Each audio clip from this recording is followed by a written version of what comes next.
ካንጋሮ ዲቨሎፕመንት 30,000 ካሬ ሜትር ስኩዌር ላይ ያረፈ ጌትድ ኮምፓውንድ አፓርትመንት በ4 ሚሊዮን ቅድመ ክፍያ ለመኖሪያ ውብና ማራኪ በሆነችው ቦሌ ቡልቡላ ላይ G+4 ሆነው በወለል አንድ አባወራ ብቻ የሚኖርባቸው ዘመናዊ የመኖሪያ መንደር በ30% ቅድመ ክፍያ ብቻ ይዘንላችሁ መጠናል። በፉሊ ፊኒሽድ የምናስረክባቸው ሲሆን ባለ 2 መኝታ 107 ካሬ ግራውንድ ፍሎር ላይ በ13.6 ሚሊዮን ብር ሙሉ ክፍያና በ4 ሚሊዮን ቅድመ ክፍያ ባለ 3 መኝታ 130 ካሬ አንደኛ ወለል ላይ በ15.6 ሚሊዮን ሙሉ ክፍያና በ4.7 ሚሊዮን ቅድመ ክፍያ የግሎ ያድርጉ። እንዲሁም ቀድመው ለሚመጡ 10 ደንበኞች ልዩ ቅናሽ ማዘጋጀታችን ስናበስሮ በታላቅ ደስታ ነው። ይፍጠኑና የእድሉ ተጠቃሚ ይሁኑ። የተሸነቆረው የግብጽ ኢትዮጵያ ላይ ከበባ ለዓመታት ካይሮ ግብጽ በኢትዮጵያ ዙሪያ የጂኦፖለቲካ አጥር በመገንባት የአባይን ጉዳይ የአረብ ብሔራዊ ደህንነት ርዕሰ ጉዳይ ለማድረግ ስትጠቀምበት የቆየችው የቀለበት ከበባም ዛሬ በአይነቱ ልዩ በሆነ መልኩ እየተሰበረ ይገኛል። የኢትዮጵያን የልማትና የሉዓላዊነት ጉዞ ለማደናቀፍ በተለይም የታላቁ የኢትዮጵያ ህዳሴ ግድብን አቅጣጫ ለመቆጣጠር በታቀደው በዚህ የስትራቴጂካዊ ከበባ ውስጥ የደቡብ ሱዳኑ የፓጎግ የጦር ሰፈር ወሳኝ የግብጽ የስለላና የወታደራዊ መሰረተ ልማት ነበር። ይሁን እንጂ በቅርቡ ከደቡብ ሱዳን የተሰማው መረጃም ግብጽ የቆየውን የሁለትዮሽ ስምምነት በመጠቀም አቋቁሟ የነበረው የጦር ካምፕን አስወጥታም የቀጠናው የኃይል ሚዛን ወደ ኢትዮጵያ እያዘነበለ መሆኑን እያሳየች ትገኛለች። ይህ እርምጃ ግብጽ በቀጠና ያላትን የዲፕሎማሲና የሰራዊት ስምሪት ካርድ በማክሰም አዲስ አበባ በምስራቅ አፍሪካ ያላትን ስትራቴጂካዊ ተደማጭነትና የውጭ ፖሊሲ ብቃት ከፍ አድርጎታል። ሰላም ጤና ያስጥልን። የተከበራችሁና የተወደዳችሁ የሰሞነኛ ቤተሰቦች እንደምን አላችሁ? በዛሬው ጥንቅራችን የካይሮ የረጅም ጊዜ ፖሊሲዎች እንዴት እየከሸፉ እንደሆነ፣ ኢትዮጵያ የዲፕሎማሲ ሚና እንዴት ከቀይ ባህር እስከ አባይ ተፋሰስ ተጠናክሮ እንደቀጠለም፣ እንዲሁም የደቡብ ሱዳን ውሳኔ ቀጠናውን ለአዲስ አበባ ምቹ መድረክ እያደረገው ስለመሆኑም ሰፋ ያለ እይታን የሚሰጥ ትንታኔ ይዘንላችሁ ቀርበናል። ላይክ፣ ሼር እና ሰብስክራይብ እያደረጋችሁ እስከ ፍጻሜው አብራችሁን ቆዩ።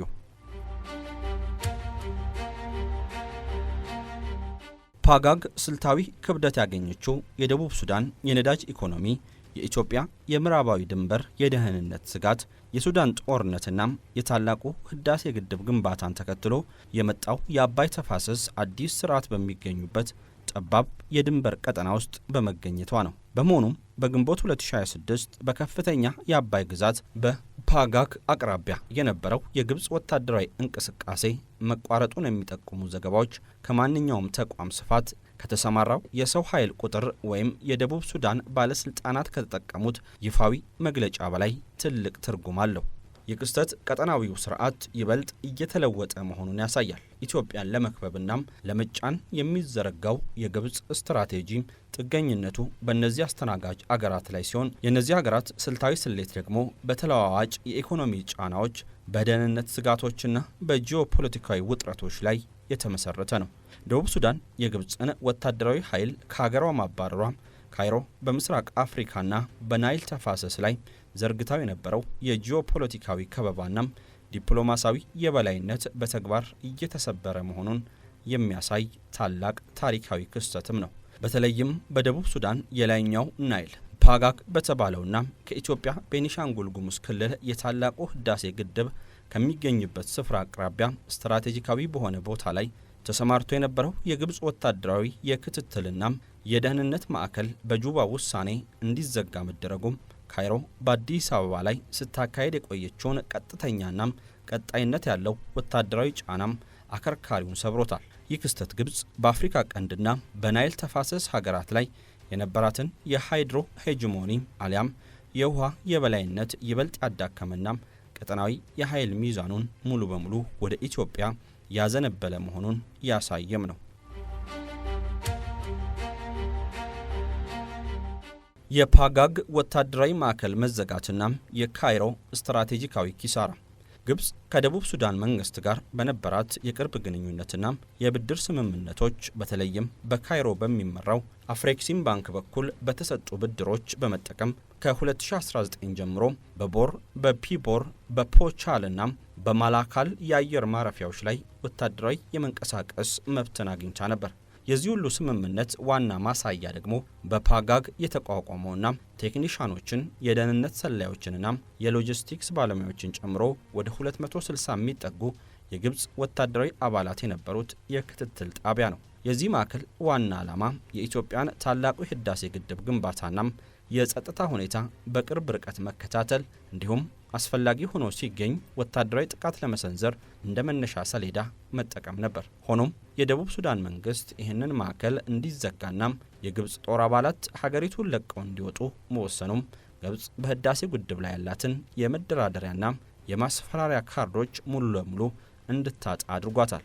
ይህ እርምጃም ካይሮን ያስደነገጠ ከመሆኑም በላይ በድንገተኛ ውሳኔው ሳቢያም የግብጽ ከፍተኛ ወታደራዊ አዛዦች አስቸኳይ ስብሰባ እንዲቀመጡ ማስገድዷል። የከበባው መላላትና የኢትዮጵያ የዲፕሎማሲ ድል ለበርካታ አስርተ ዓመታት የግብጽ የምስራቅ አፍሪካ ፖሊሲ በሁለት ዋና ዋና ምሰሶዎች ላይ የተገነባ ነበር። የናይል ተፋሰስ ሀገራትን ከኢትዮጵያ መነጠልና ኢትዮጵያን በጎረቤት ሀገራት በኩል በወታደራዊና በዲፕሎማሲያዊ መንገድ መክበብ። ካይሮ ይህንን ስትራቴጂ ለማስፈጸም ከሱዳን፣ ከደቡብ ሱዳን፣ ከኤርትራና ከሶማሊያ ጋር ወታደራዊና የደህንነት ስምምነቶችን በመፈረም አዲስ አበባን ለማግለል ደጋግማ ሞክራለች። ሆኖም የግብጽ ጦር ከደቡብ ሱዳን መባረር ይህ ስልታዊ ከበባ በተግባር እየተሰበረ መሆኑን ያሳያል። ደቡብ ሱዳን ከግብጽ የምታገኘው ዲፕሎማሲያዊ ማባበያም ከኢትዮጵያ ጋር ካላት ዘላቂ የኢኮኖሚና የመሰረተ ልማት ጥቅም ጋር እንደማይመጣጠን ተረድታለች።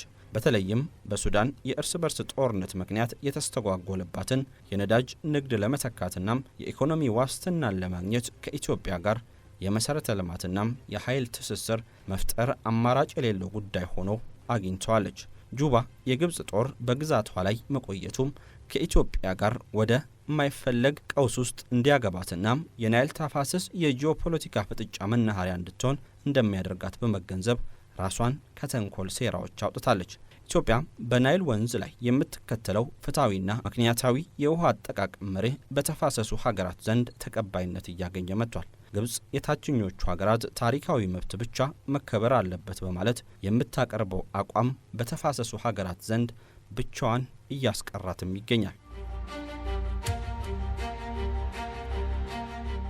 የሱዳን የእርስ በርስ ጦርነትና የካይሮ አጣብቂኝ ግብጽ በኢትዮጵያ ላይ ወታደራዊ ጫና ለማሳደር ዋነኛ አጋሩ አድርጋ ስትመለከታት የነበረችው ሱዳን በአሁኑ ወቅት በጀነራል አብዱልፈታህ አልቡርሃን የሚመራው የሀገሪቱ መደበኛ ጦርና በካይሮ የሚኮነነው የፈጥኖ ደራሽ ኃይል አርኤስኤፍ መካከል በሚካሄደው አስከፊ የእርስ በርስ ጦርነት ሳቢያ እንዳልነበረች ሆና እየፈራረሰች ነው። ግብጽ የሱዳን መደበኛ ጦርን በይፋ በመደገፍና የአየር ላይ ድሮኖችን ጭምር በመጠቀም ጣልቃ ለመግባት ብትሞክርም የሱዳን ቀውስ ለካይሮ ሌላ ትልቅ የደህንነት ስጋትና የኢኮኖሚ ሸክም ሆኖባታል። ቀደም ሲል ከሱዳን ጋር በመሆን በጋራ በህዳሴው ግድብ ላይ የነበራቸው ወጥ አቋም በአሁኑ ወቅት የሱዳን መንግስት ህልውናም አደጋ ላይ በመውደቁ ምክንያት ሙሉ በሙሉ ውድቅ ሆኗል። ግብጽ በደቡብ በኩል ካላት የሱዳን መፈራረስናም በምዕራብ በኩል ካለው የሊቢያ አለመረጋጋት ጋር እየታገለች ባለችበት በዚህ ወቅት ከደቡብ ሱዳንም መባረሯ ስልታዊ የኋላ ደጀን አሊያም ስትራቴጂክ ባክያርድ እንዳይኖራት አድርጓታል።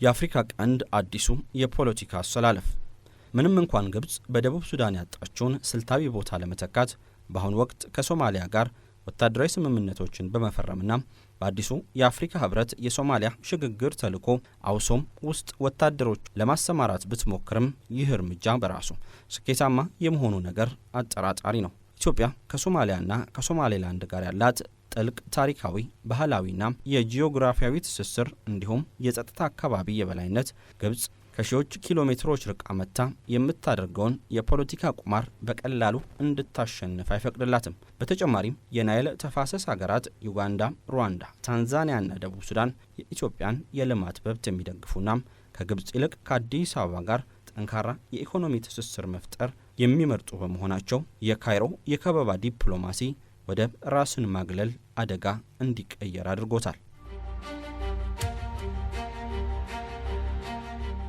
በመጨረሻም ይሄን እንበል። በአጠቃላይ የግብፅ ጦር ከደቡብ ሱዳን ፓጋግ ወታደራዊ ማዕከል መባረር የካይሮ የፖለቲካ የበላይነት ማብቂያ ማሳያናም የኢትዮጵያ ቀጠናዊ ተሰሚነት ማረጋገጫም ታሪካዊ ምዕራፍ ነው። ግብፅ በኃይልና በማስፈራራት ላይ ተመስርታም የዘረጋችው የዲፕሎማሲና የወታደራዊ ከበባ ድር በተፋሰሱ ሀገራት ብሔራዊ ጥቅምና በኢትዮጵያ ብልህ የልማት ትስስር ስትራቴጂ ምክንያት እየተበጣጠሰ ይገኛል። ይህ ወቅታዊ እውነታ የሚያሳየው ናይልን የመሰሉ ቀጠናዊ ሀብቶችን በጋራና በፍትሃዊነት ከመጠቀም ውጪ በጦርነትና በደህንነት ከበባም የሌሎችን ሀገራት የልማት እጅ ለመጠምዘዝ የሚደረግ ጥረት በዘመናዊው የአፍሪካ ቀንድ ፖለቲካ ውስጥ ቦታ የሌለውና የመጨረሻ ውድቀትን የሚያስከትል መሆኑን ነው።